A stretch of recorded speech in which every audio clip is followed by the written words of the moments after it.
Video में आज मैं एवरेज पे आधारित एक प्रश्न लेके आया हूं। तो देखिए प्रश्न क्या है। प्रश्न कहता है कि 10 धनात्मक संख्याओं का जो एवरेज है वो कैपिटल एम है। तो अगर प्रत्येक संख्या को 10% बढ़ा दिया जाए तो एवरेज के मान में क्या फर्क पड़ेगा, यही हमें बताना है। हमारे 4 ऑप्शन दे रहे हैं, ऑप्शन हम बाद में देखेंगे। आइए इसे करते कैसे ही से देखते हैं। तो सबसे पहले हमें जो धन संख्याएं दी हुई हैं उनको मानना पड़ेगा। तो हमें 10 धन संख्या माननी हो तो हम क्या मानेंगे, ठीक है। तो हम मान लेते हैं कि पहली धन संख्या जो है वो n1 है, दूसरी n2 है, तीसरी n3 है और इसी प्रकार जो 10वीं हो जाएगी n10 हो जाएगी।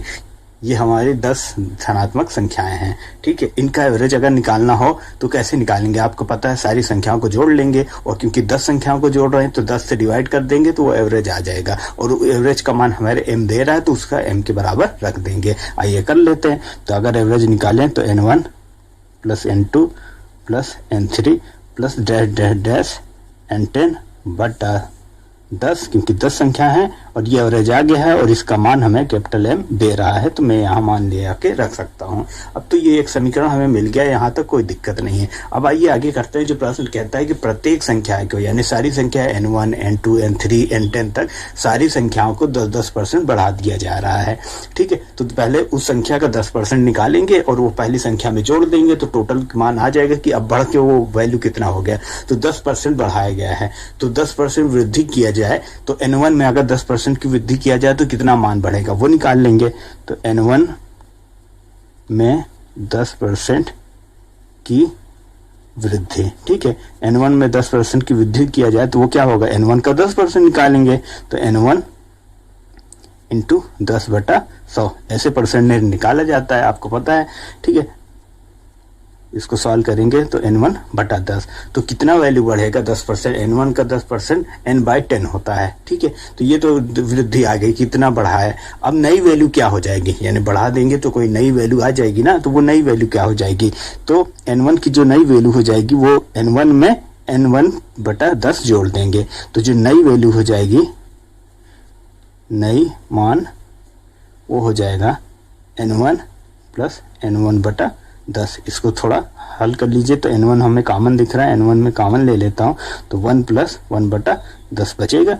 इसको थोड़ा सिंप्लीफाई कर लीजिए तो n1 लासा लेंगे तो 10 लासा आ जाएगा, 10 प्लस 1 यानी 11/10। इसको थोड़ा सही तरीके से लिखा जाए तो 11/10 इंटू n1, ये आ गया हमारा पहली संख्या को 10% बढ़ा दिया गया। अगर इसी प्रकार n2 को 10% बढ़ाया जाए तो सेम इसी प्रकार प्रोसेस करेंगे। यहाँ n2 होगा, यहाँ n2/10 आ जाएगा, यहाँ n2 कुल मिला के यहाँ पर क्या आएगा, सारी तो वैल्यू कैलकुलेशन सेम रहेगी, केवल n1 की जगह n2 आ जाएगा। तो अगर n2 को 10% बढ़ाया जाए तो वो वैल्यू आ जाएगी 11/10 n2 और इसी प्रकार n3 को बनाया जाए तो 11/10 n3 और इसी प्रकार अगर n10 को बनाया जाए तो वो भी यानी कि 11/10 n10 आ जाएगी। यहाँ तक क्लियर है। अब ये जो नई वैल्यू आई है कह रहा है इनका एवरेज निकालो, ठीक है। और जो इसका एवरेज आएगा उसको बताओ कि वो वैल्यू पहले वाले एवरेज से कितना % बढ़ी है या घटी है या नहीं बढ़ी है, यही हमें बताना है। तो सबसे पहले एवरेज तो निकाल लें तभी तो पता चलेगा।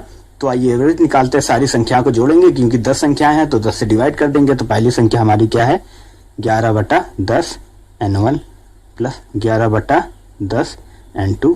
इसी प्रकार तीसरी जोड़ेंगे और इसी प्रकार 10वीं जोड़ेंगे तो 11/10 n10 ये हो जाएगा। क्योंकि संख्याएं 10 है तो हम 10 से डिवाइड करेंगे, ठीक है। और इसी का मान हमें निकालना है। तो यहाँ हमें देखिए अगर सारी संख्या में ऊपर देखें तो हमें क्या दिख रहा है कि 11/10 कॉमन है तो मैं ऊपर से 11/10 कॉमन लूंगा। तो 11/10 अगर मैं कॉमन लूँ तो बचेगा क्या, यहाँ से 11/10 निकल जाएगा तो n1 बचेगा। तो n1 प्लस यहाँ से भी निकल गया तो यहाँ n2 बचेगा और प्लस ऐसे ऐसे जाके n10 बचेगा, ठीक है। और नीचे हमारा 10 है ये, ठीक है। अब ये देखिए यहाँ पर अगर साफ साफ दिखे 11/10 को छोड़ दीजिए, अगर मैं इन संख्या को एक साथ ले लूँ n1 plus n2 plus n3 plus dash n10/10 तो ये इतने का मान ही दे रहा है। ये आइए देखिए जो हम पहले निकाले थे इतने का मान m होता है तो मैं इसकी जगह m रख सकता हूँ। तो ये क्या हो जाएगा 11/10 इंटू m। ये तो हमारा आ गया नया एवरेज और यही हमें निकालना था। अब ये जो नया एवरेज आया है ये बढ़ा है कि घटा है, ये हमें चेक करना है। तो ये देखिए यहाँ से पता चल जाएगा 11/10 है, ठीक है, 11/10 है, ये वैल्यू की क्या है, 1 से बड़ी है, 1 से बड़ी है, और ये हमारा m था। तो क्लियर है कि जो इसका गुणांक बड़ा हो गया ना, यहाँ इसका गुणांक 1 था, यहाँ 1 से बड़ा है, ठीक है। तो क्लियर है कि जो एवरेज की वैल्यू है उसका मान बढ़ गया है, ठीक है। ये तो क्लियर है कि वैल्यू बढ़ी है, और कितना बढ़ी है, कितना परसेंट बढ़ी है वो हमें निकालना है। तो आइए यहाँ से हमें देख के आसानी से पता चल जाए कितना परसेंट बढ़ी है। वो कैसे, आइए देखिए, जब हम n1 को 10% बढ़ाए थे तो वैल्यू कितनी आई थी, ये देखो बढ़ाने पे 11/10 n1 आई थी, ठीक है, 10% बढ़ाने पर।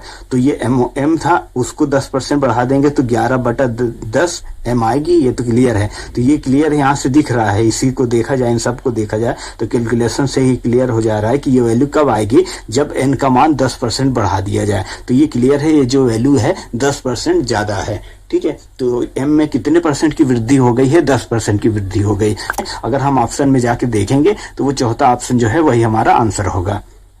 मगर अगर हमें कैलकुलेट करके निकालना है तो कैसे निकालेंगे, ये हमारा लास्ट यानी वैल्यू आई है, बाद में वैल्यू आई है, और ये हमारा प्रारंभिक वैल्यू थी। अब हम ये कितनी बड़ी है ये निकालना होगा। तो सबसे पहले वृद्धि निकालेंगे, कि हमें तो क्लियर है वृद्धि है, क्योंकि ये वैल्यू बड़ी है, तो सबसे पहले वृद्धि निकालेंगे। तो कितनी की वृद्धि यानी कितने की बढ़ोतरी हुई, उसके लिए लास्ट वैल्यू जो है बढ़ी हुई वैल्यू में प्रारंभिक वैल्यू घटा देंगे। तो यहाँ से हम घटाएं तो देखो लासा ले लीजिए, 10 लासा लेंगे तो 11m यहाँ पर है, ये 10 जाएगा तो -10m हो जाएगा। इसको हल कर लेंगे, ठीक है, ठीक है। तो इसको हल कर लेंगे, 11m में 10m घटेगा तो 1m आएगा, m/10 आएगा, ये इतना आया, ये वृद्धि, ठीक है। तो वृद्धि परसेंटेज हमको निकालना है, तो हमें फार्मूला पता है कि वृद्धि परसेंटेज बराबर होता है वृद्धि इंटू 100 बटा प्रारंभिक वैल्यू, प्रारंभिक वैल्यू यानी प्रारंभिक मान, ठीक है, ये होता है। तो हमें वृद्धि क्या हम निकाले हैं, m/10 ये रख दिए, इंटू 100 बटा प्रारंभिक वैल्यू कितनी थी, m दे रहा था तो m ले आके रख देंगे। तो m से m कट जा रहा है, ये आया 100/10, ठीक है। 10 से 100 को काटेंगे तो 10 आएगा, और क्योंकि ये वृद्धि परसेंटेज है तो परसेंट में आएगा। तो 10% की वृद्धि क्लियर यहाँ से हमें हल होके निकल आए। तो अगर हल करना हो तो ऐसे करना होगा, जबकि हमें यहीं पर आंसर देख के ही पता चल जा रहा है कि 10% की वृद्धि हुई थी। अगर थोड़ा सा भी हमारा दिमाग कंसंट्रेट होगा तो हम आसानी से देख के समझ लेंगे, तो हमारे ये इतना करने का टाइम बच जाएगा।